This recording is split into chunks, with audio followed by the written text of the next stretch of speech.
Recently একটা fan order দেওয়া হয়েছে। এটা মূলত ব্যাক সিটের ফ্যান। এখন অনেক ধরনের ফ্যানই হলো আপনি বাজারে পাবেন, কিন্তু এটার সমস্যা হলো যে ম্যাক্সিমাম হলো মুভেবল না। যেমন এখানে কিছু ফ্যান সেট করা যায়, এখানে সেট করা যায়। এগুলো প্রথমত ড্যাশবোর্ডের ভিউটাও হলো কিছুটা ব্লক করে ফেলে, আর দ্বিতীয়ত হলো যে এটা বিভিন্ন দিকে মুভ করা যায় না। দাদার হ্যান্ড অনেক খোঁজার পর একটা ফ্যান পেলাম। এটা মোটামুটি আমার কাছে অনেক ফ্লেক্সিবল মনে হয়েছে। যদি একটু খুলে দেখাই,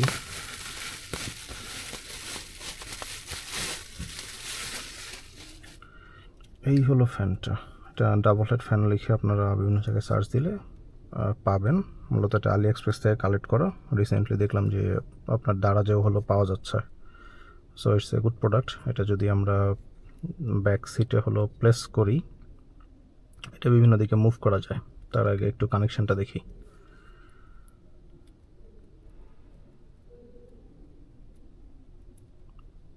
এই হলো একটা কেবল, এটা সি টাইপ থেকে হলো আপনার দেওয়া হয়েছে।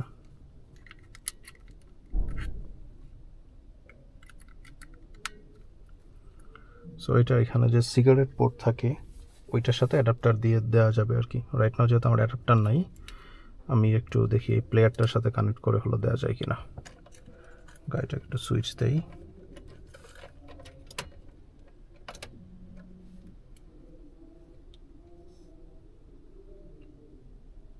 এই হলো আমার ব্যাক সিটের পজিশন।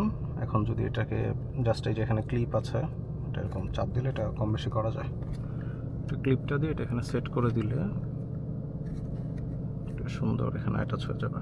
সো এটার পজিশনটা হলো এরকম যে এখানে এটা এই পেছনে দেওয়া যাবে দুই দিকে। আবার যদি এটা ড্রাইভার যদি নিজের দিকে মুভ করে নিতে চায় এরকম, সেটা হলো করা যাবে। মূলত এই ফ্লেক্সিবিলিটির জন্যই আসলে এটা অর্ডার করা, কারণ অন্য যে ফ্যানগুলো ছিল ওগুলো আসলে এতটা ফ্লেক্সিবল ছিল না। দেখা যায় ফিক্সড পজিশন। এটা যেহেতু এই গাড়িটার পেছনে হলো ভ্যান্ট নাই, পেছনে এসিতে ঠান্ডা হয় না এরকম না, ঠান্ডা হয়, কিন্তু একটা ফ্যান চললে দেখা যায় যে এয়ার সার্কুলেশনটা অনেক ভালো হয়। তো সেক্ষেত্রে যদি পেছনে কোনো প্যাসেঞ্জার থাকে বা কেউ থাকে, তখন এখান থেকে এগুলো হেডগুলো মুভ করে নিতে পারবে আর কি। আর যদি না থাকে তাহলে ড্রাইভার নিজেও হলো ব্যবহার করতে পারবে। আর যে কেবলটা আমরা সামনে সেট করেছিলাম, এই হলো কেবলটা। এটা যদি আমরা এখন এখানে লাগিয়ে দেই, যে কেবলটা আগে থেকে লাগিয়ে নেই, এটা একটু টাইট হয়ে গেছে।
এটা 3 স্পিডে মেনটেন করা যায়। এখানে মানে একদম 0 থেকে 1 2 3 এরকম দিলে স্পিডটা আস্তে আস্তে বাড়তে থাকে।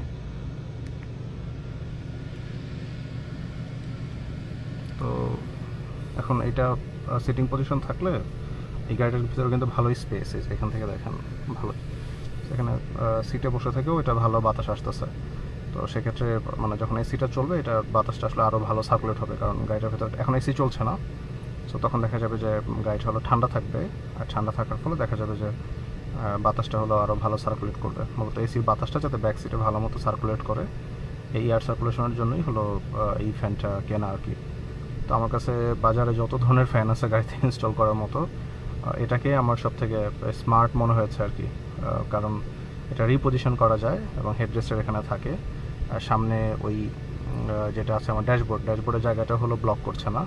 আর এটা যে কোনো দিকে মুভ করা যায়। লেটস এখানে যদি দুইজন প্যাসেঞ্জার থাকে, একজন একটা দিতে পারবে, আরেকজন এটা তার দিকে মুভ করে নিতে পারবে।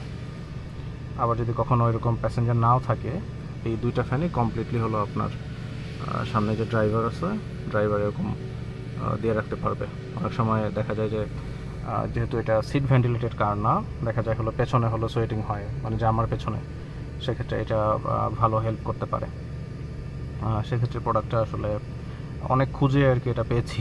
মানে এখন দেখলাম যে দারাজেও পাওয়া যাচ্ছে, কিন্তু আমাকে মূলত সোর্স করতে হয়েছিল হলো আলি এক্সপ্রেস থেকে। সো এই হলো ভালো এটা, মানে it does what it says, যেটা করার কথা সেটা করছে আর কি, স্পিডটাও ভালো, এই আর কি। Thank you very much, thanks for watching.